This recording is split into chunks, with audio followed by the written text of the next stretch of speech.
Welcome to this week's roundup of key business developments in Sri Lanka. I'm Nishani Pigera. Let's dive into the headlines. IMF conducts third review. 8 regional export hubs to boost trade. And Sampur solar plant to begin construction.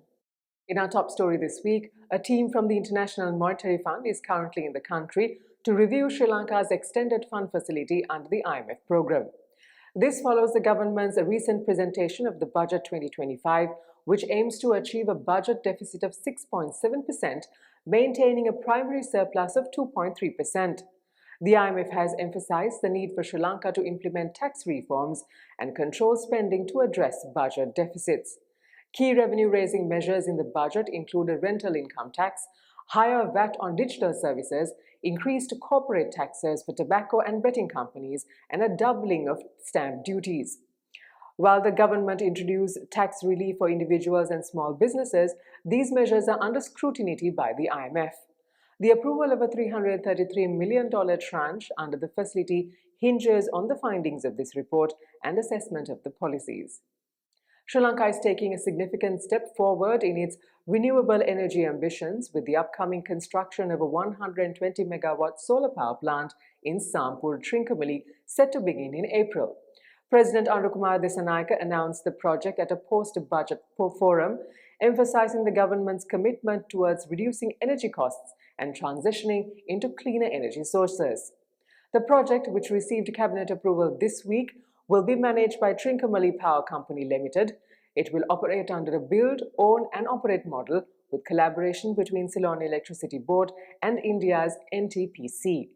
The Export Development Board is planning to establish 8 regional export hubs this year to boost exports and strengthen foreign reserves. Mangala Wijayasinghe, chairman of the EDB, stated that the initiative aims to boost exports to 25% of GDP by 2030 as the government targets $15 billion in foreign reserves within the next 5 years. 25 hubs will be established across various districts, with 8 of them set to begin operations by the end of 2025.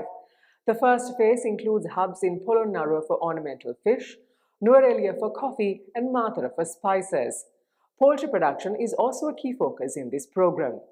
While the final list of locations is still under review, a minimum of 6 to 8 hubs will be confirmed this year. The first Shell-branded fuel station in Sri Lanka has officially opened at BS Kure filling station in Ambatale. This milestone follows a retail brand license agreement between Shell Brands International AG and RM Parks, along with a product supply deal signed in March 2024.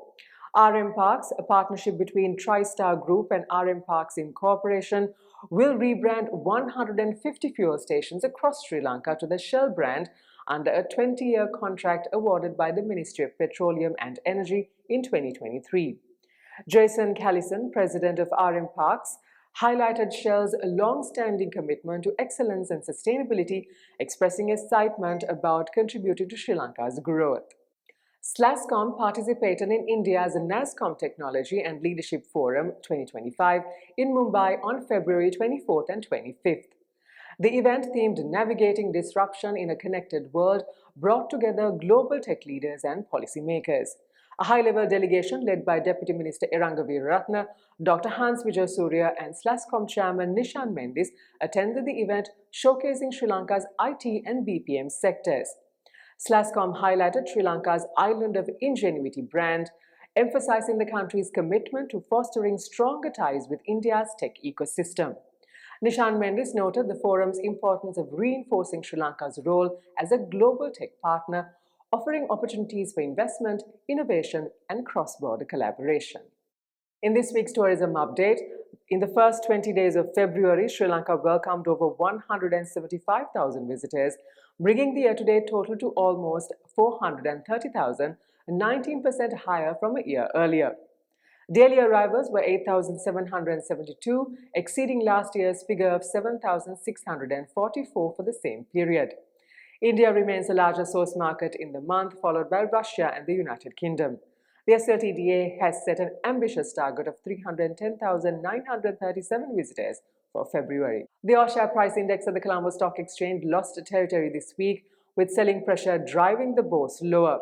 Turnover continued to be subdued, significantly lower than the 8 billion rupees recorded in early 2025.